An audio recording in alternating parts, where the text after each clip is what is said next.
Air India 171 નંબરનું જે plane છે અમદાવાદથી લંડન જઈ રહ્યું હતું તે અચાનક જ આ ક્રેશ થયું।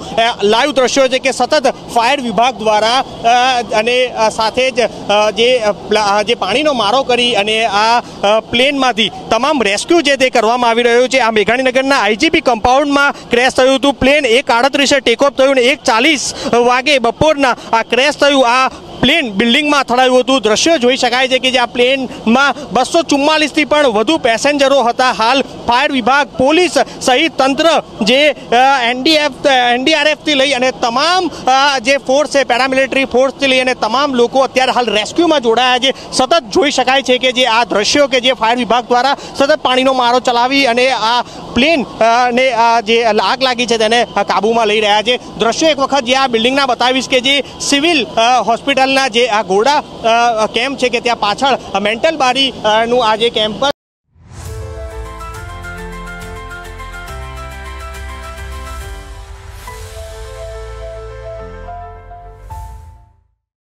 કે જે કહેવાય છે કે જ્યાં આગળ અહીં ડોક્ટરો છે કે ડોક્ટરનું આ બિલ્ડિંગ હોય છે અને અથડાતાની સાથે જે અફરાતફરીનો માહોલ સર્જાયો હતો। જોઈ શકાય છે કે કેટલું વિશાળ આ પ્લેન છે કે જે ક્રેશ થતાની સાથે જ ખૂબ મોટી દુર્ઘટના છે તે સર્જાઈ છે। આશરે 100થી પણ વધારે લોકો અર્ધ બળેલી હાલતમાં અત્યારે હાલ તેમના જે છે તેમને લઈ જવામાં આવ્યા છે સિવિલ હોસ્પિટલમાં। સતત પાણીનો મારો ચલાવી અને ફાયર વિભાગ દ્વારા અત્યારે હાલ કાબૂમાં લેવાનો પ્રયાસ કરી રહ્યા છે।